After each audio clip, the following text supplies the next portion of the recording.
दोस्तों सबसे पहले आके गूगल में सर्च करना है JCECB।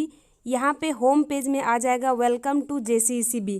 क्लिक करते ही देखिए इस तरह का इंटरफेस खुल गया। इसमें राइट साइड में लिखा हुआ है click here for all online application submission. तो यहाँ पे क्लिक करते ही देखिए सबसे नीचे वाला लाइन में है क्लिक टू रजिस्टर, जिसमें B.Ed का रजिस्टर हो रहा है। क्लिक टू रजिस्टर में क्लिक करते ही इस तरह का पेज खुल जाएगा, जिसके सबसे ऊपर में लिखा हुआ है register new candidate blue colour में, और नीचे ग्रीन कलर में लिखा हुआ है लॉगिन कैंडिडेट लॉगिन। तो सबसे पहले रजिस्टर करने के लिए आपको यहाँ पे न्यू रजिस्टर में क्लिक करना होगा। जैसे ही न्यू रजिस्टर में क्लिक करेंगे कुछ इस तरह का इंटरफेस खुल जाएगा। ऊपर में लिखा हुआ है apply for bachelor of education. सबसे पहला बॉक्स में है कैंडिडेट फुल नेम। देखिए नीचे में ब्लू कलर का कुछ नोट्स दिया हुआ है। नोट्स में लिखा हुआ है कैंडिडेट अपना वही नाम भरे जो क्लास 10th का मार्कशीट में है। सबसे पहले कैंडिडेट नेम फिल कर ले, उसके बाद कंफर्म कैंडिडेट नेम जो उधर भरे थे वही कंफर्म करना है। उसके बाद जेंडर मेल फीमेल अदर जो भी है। उसके बाद आधार नंबर के बाद date of birth. Date of birth के लिए इस तरह का दिया हुआ रहेगा, इसी से डेट ऑफ बर्थ भरना है, और डेट ऑफ बर्थ वही भरना है जो 10th के मार्कशीट में है। उसके बाद नीचे में 3 बॉक्स बना हुआ है email address, confirm email address और मोबाइल नंबर। ईमेल एड्रेस और मोबाइल नंबर जो भी डालेंगे दोनों एक्टिवेट होना चाहिए। ईमेल एड्रेस और कंफर्म ईमेल एड्रेस एक ही होगा। नीचे में जैसे ही क्लिक करेंगे send email and mobile OTP, यहाँ पे क्लिक करते ही देखिए स्क्रीन में ओके आएगा। यहाँ पे ओके कर लेना है। ओके करते ही आपके ईमेल में और मोबाइल में 4 डिजिट का OTP चला जाएगा, जो यहाँ पे पेस्ट कर देना है। उसके बाद है लॉगिन पासवर्ड और कंफर्म लॉगिन पासवर्ड। यहाँ 2 बॉक्स बना हुआ है। पासवर्ड जो है वो खुद से ही क्रिएट करना है, लेकिन पासवर्ड के लिए हिंट दिया हुआ है, उसी हिंट के मुताबिक आपको पासवर्ड क्रिएट करना है, नहीं तो आगे फॉर्म सबमिट नहीं होगा। सबसे पहले 6 कैरेक्टर लेना होगा, उसमें से कोई एक जो है अपर केस का होना चाहिए, और लास्ट का जो डिजिट होगा वो 1 से 9 तक के नंबर के बीच का कोई डिजिट होना चाहिए। पासवर्ड का जो फॉर्मेट है वो स्क्रीन पे बड़ा बड़ा आ रहा होगा, देख लीजिए। और लॉगिन पासवर्ड और कंफर्म लॉगिन पासवर्ड दोनों में सेम पासवर्ड डालना है। इसके नीचे है कैप्चा कोड 6 डिजिट का डार्क ग्रीन कलर में, उसी को देख के फिल इन द बॉक्स में भर देना है। नीचे में एक डिक्लेरेशन है, उसको टिक कर लेना है और नीचे कर देना है सबमिट एंड कंटिन्यू। सबमिट करते ही इस तरह का पेज खुल जाएगा। इस पेज का फोटो या फिर स्क्रीनशॉट लेके रख लेना है, क्योंकि इसमें एप्लीकेशन नंबर और पासवर्ड लिखा हुआ है। एप्लीकेशन फॉर्म को भरने के लिए ग्रीन कलर में है लॉगिन टू कंटिन्यू। जैसे लॉगिन टू कंटिन्यू करेंगे देखिए इस तरह का इंटरफेस खुल जाएगा। यहाँ पर अपना एप्लीकेशन नंबर, क्रिएट किया हुआ पासवर्ड और दिया हुआ कैप्चा कोड को डालकर लॉगिन कर लेना है। जैसे ही लॉगिन करेंगे स्टेप 2, 3, 4, 5 दिख जाएगा। स्टेप 2 में हमें पर्सनल और एडुकेशनल डिटेल भरना है। पर्सनल इन्फॉर्मेशन में कुछ इन्फॉर्मेशन ऑलरेडी भरा हुआ है। यहाँ पे हमें फादर्स नेम से भरना स्टार्ट करना है, फादर्स नेम और राइट साइड में मदर्स नेम। यहाँ पे एक चीज़ ध्यान रखिएगा, फादर्स नेम और मदर्स नेम भरने से पहले मिस्टर, श्री, श्रीमान, श्रीमती ये सब कुछ नहीं लगाइएगा। इसके बाद है रेसिडेंशियल स्टेटस। रेसिडेंशियल स्टेटस पे क्लिक करते ही 2 ऑप्शन आएगा, परमानेंट रेसिडेंट ऑफ झारखंड और दूसरा है लोकल रेसिडेंट ऑफ झारखंड। अगर आप झारखंड के परमानेंट निवासी हैं, आपके पास यहाँ का खतियान है, तो आप परमानेंट रेसिडेंस ऑफ झारखंड पे डालें, अन्यथा लोकल रेसिडेंट ऑफ झारखंड। बाद है कैटेगरी। कैटेगरी में सिलेक्ट में क्लिक करते ही 5 ऑप्शन आएगा, general, ST, SC, BC1, BC2। आप जिस कैटेगरी पे हैं सिलेक्ट कर लीजिए। उसके बाद है नेशनलिटी। ये तो ऑब्वियसली इंडियन ही होगा, क्योंकि इंडिया के बाहर से लोग तो आएगा नहीं झारखंड में B.Ed करने। इसके बाद है पर्सन विद डिसेबल। अगर आप विकलांग है तो येस, नहीं तो फिर नो। उसके बाद एड्रेस फॉर कम्युनिकेशन और परमानेंट एड्रेस भरना है, तो यहाँ पे आपको अपना एड्रेस फिलअप कर लेना है। नेक्स्ट है एजुकेशनल क्वालिफिकेशन। इसमें सबसे ऊपर में है ग्रेजुएशन सब्जेक्ट कैटेगरी। इसमें सिलेक्ट में क्लिक करते ही देखिए इतना सारा ऑप्शन आ जाएगा, जो जिस कैटेगरी से है सिलेक्ट कर ले। ह्यूमैनिटी वैसे ऐसे कैंडिडेट डालेंगे जिनका सब्जेक्ट हिंदी, इंग्लिश, संस्कृत, उर्दू, बांग्ला, फारसी, खोटा, कुड़माली जो भी है वो लोग ह्यूमैनिटी डालेंगे। इसके अलावा तो सबका अपना अपना कैटेगरी है ही। दिया हुआ कैटेगरी के अलावा अगर कुछ अलग कैटेगरी है तो अदर्स में भी सिलेक्ट कर सकते हैं। इसके बाद राइट साइड में है graduate examination from the university of Jharkhand. अगर आप झारखंड के ही किसी यूनिवर्सिटी से ग्रेजुएट हुए हैं तो येस कीजिए, नहीं तो फिर नो कीजिए। नेक्स्ट है डू यू हैव एनसीसी और एनएसएस सर्टिफिकेट। अगर आपके पास है तो येस, नहीं तो फिर नो।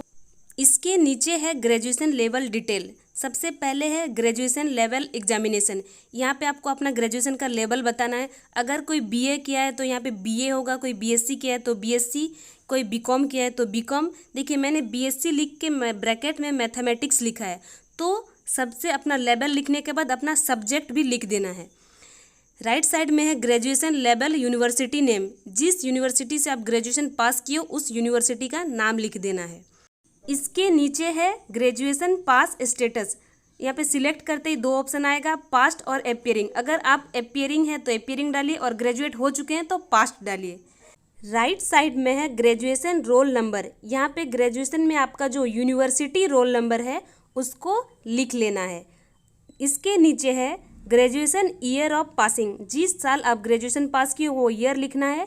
राइट साइड में है ग्रेजुएशन मार्किंग पैटर्न। यहाँ पे सिलेक्ट करते ही दो ऑप्शन आएगा, सिस्टम और ग्रेडिंग सिस्टम। अगर आपका ग्रेडिंग सिस्टम में है तो आप ग्रेड सिस्टम में यहाँ पे कीजिए क्लिक। मेरा मार्किंग सिस्टम है इसलिए मैं यहाँ पे मार्किंग सिस्टम करके आप लोगों को बता रही हूँ। जैसे देखिए मार्किंग सिस्टम में क्लिक की, नीचे 3 बॉक्स आ गया। सबसे पहला है ग्रेजुएशन टोटल मार्क्स। यहाँ पे ग्रेजुएशन में आपका टोटल कितना मार्क्स था वो लिखना है।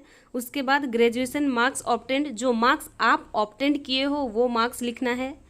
उसके बाद है परसेंटेज ऑफ मार्क्स। जैसे ही परसेंटेज ऑफ मार्क्स में क्लिक करेंगे ऑटोमेटिकली परसेंटेज आ जाएगा।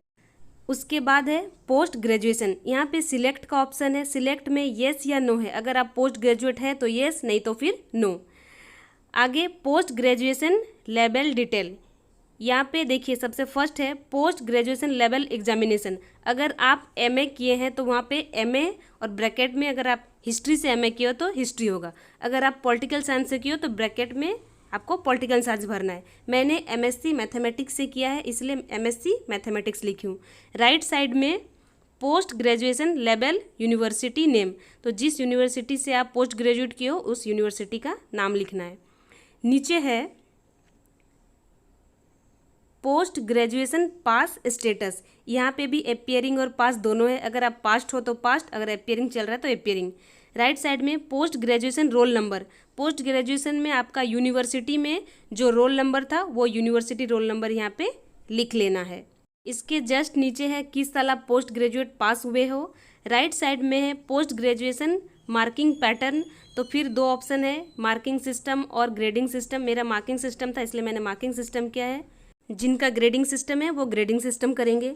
नीचे ऑप्शन आएगा post graduation total marks, post graduation obtained marks और पोस्ट ग्रेजुएशन परसेंटेज। तो पोस्ट ग्रेजुएशन का कितना मार्क्स का था वो भरना है, आपने जितना ऑब्टेंड किया था बीच में वो भरना है और लास्ट में ऑटोमेटिकली परसेंटेज आ जाएगा। नेक्स्ट है subject detail studied in the qualifying degree for the BEd course. BEd course में आप जिस सब्जेक्ट को लेके बीएड करना चाहते हो उस सब्जेक्ट का यहाँ पे डिटेल भरना है। सब्जेक्ट आप वही चूज़ कर सकते हैं जो सब्जेक्ट आपका ग्रेजुएशन में रहा हो। एग्जाम्पल के लिए मैं बता रही हूँ, अगर किसी ने ग्रेजुएशन में पॉलिटिकल साइंस से ऑनर्स किया है लेकिन उसको हिस्ट्री से बीएड करना है तो उसका कम से कम ग्रेजुएशन में 200 नंबर का पेपर होना चाहिए हिस्ट्री का, और उस 200 नंबर में से 50% अंक हासिल किया होना चाहिए हिस्ट्री में, तब जाके उस कैंडिडेट को हिस्ट्री से बीएड करने मिलेगा। इसी तरह से किसी भी कैटेगरी का स्टूडेंट अगर वो अपना ग्रेजुएशन का ऑनर्स पेपर से बीएड नहीं करके सब्सिडरी पेपर से बीएड करना चाहता है तो कम से कम 200 मार्क्स का पेपर होना चाहिए। 200 से ज़्यादा हो सकता है, 300, 400, 500, लेकिन कम से कम 200 होना ज़रूरी है। से पहले सब्जेक्ट नेम, तो सब्जेक्ट नेम यहाँ पे जिस सब्जेक्ट से आप बीएड करना चाहते हो वो भरना है। उसके बाद है सब्जेक्ट फुल मार्क्स, क्योंकि मेरा पोस्ट ग्रेजुएशन है तो मैं पोस्ट ग्रेजुएशन से अप्लाई कर रही हूँ, तो पोस्ट ग्रेजुएशन में मेरा जो सब्जेक्ट का फुल मार्क्स था वो 1600 था और सब्जेक्ट ऑप्टेंड मार्क्स था 1310। तो यहाँ पे ऑप्टेंड मार्क्स भी मैंने भर दिया और परसेंटेज पे क्लिक करते ही ऑटोमेटिकली परसेंटेज आ गया। यहाँ पे एक डिक्लेरेशन है जिस पे आपको टिक कर लेना है। डिक्लेरेशन के टिक करने के बाद सेव एंड कंटिन्यू करना है। सेव एंड कंटिन्यू करते ही स्टेप 3 खुल जाएगा। स्टेप 3 में यहाँ पे छोटा बॉक्स है, यहाँ पे चूज़ फाइल करके फ़ोटो चूज़ कर लेना है और अपलोड कर देना है। इसके बाद है सिग्नेचर, इसमें भी चूज़ फाइल करके अपना सिग्नेचर का फ़ोटो को अपलोड कर देना है। इसके जस्ट नीचे है आपको अपने बाएं हाथ के अंगूठे का निशान को अपलोड करना है, तो चूज़ फाइल करके इसका फ़ोटो लेके अपलोड कर देना है। देखिए यहाँ पे जैसे मेरा यहाँ पे राइट साइड में आ गया। इसके बाद सबसे नीचे ये वाला जो चूज़ फाइल है इसमें सारे डॉक्यूमेंट जो भी मांगा गया है सब कोई का एक साथ पीडीएफ बना के पीडीएफ को यहाँ पे अपलोड कर देना है। जैसे यहाँ पे अपलोड पे क्लिक करेंगे ना तो ये थोड़ा सा टाइम टेकिंग है, क्योंकि एक पीडीएफ में बहुत सारा फ़ोटो है, 7-8 गो, तो थोड़ा सा टाइम लगेगा। देखिए अपलोडेड सक्सेसफुली ब्लू कलर में आ गया। इसका मतलब आप जो भी पीडीएफ किए थे डाले थे वो अपलोड हो चुका है। यहाँ पे क्लिक करके यहाँ पे जो अपलोडेड है वहाँ पे क्लिक करके आप देख सकते हो जो जो डॉक्यूमेंट आप अपलोड किए हो। जैसे ये 10th का मार्कशीट, इसके अलावा 10th का पासिंग सर्टिफिकेट, ग्रेजुएशन का मार्कशीट, पोस्ट ग्रेजुएशन का मार्कशीट, इनकम कास्ट रेसिडेंशियल, ये सब को अपलोड कर देना है। यहाँ पे आप गो बैक भी जा सकते हो या सेव करना चाहते हो save and continue. Save and continue पे जैसे ही आप क्लिक करोगे यहाँ पे 4th स्टेप में पहुँच जाएगा। 4th स्टेप में कुछ नहीं करना है, यहाँ पे प्रीव्यू है। जो भी आप फिलअप किए हो, फ़ोटो सिग्नेचर अपलोड किए हो, वो सब कुछ यहाँ पे आपको एक बार चेक कर लेना है। इसी पेज के सबसे नीचे में एक डिक्लेरेशन है जिसमें आपको टिक कर लेना है और राइट साइड में आपके नेम के नीचे सिग्नेचर जो आप अपलोड किए थे वो दिया हुआ है। सबसे नीचे ब्लू कलर में है एडिट एप्लीकेशन और ग्रीन कलर में है न्यू टू पे। अगर कुछ एडिट करना चाहते हैं तो एडिट एप्लीकेशन में जाके एडिट कर सकते हैं, और अगर फॉर्म में आगे बढ़ना चाहते हैं तो कंटिन्यू टू पे करके फॉर्म में आगे बढ़ सकते हैं। कंटिन्यू टू पे करते ही डायरेक्ट आप स्टेप 5 में पहुंच जाएंगे। यहाँ पे एक बार देख लेना है अमाउंट टू पे, आपको कितना अमाउंट पे करना है।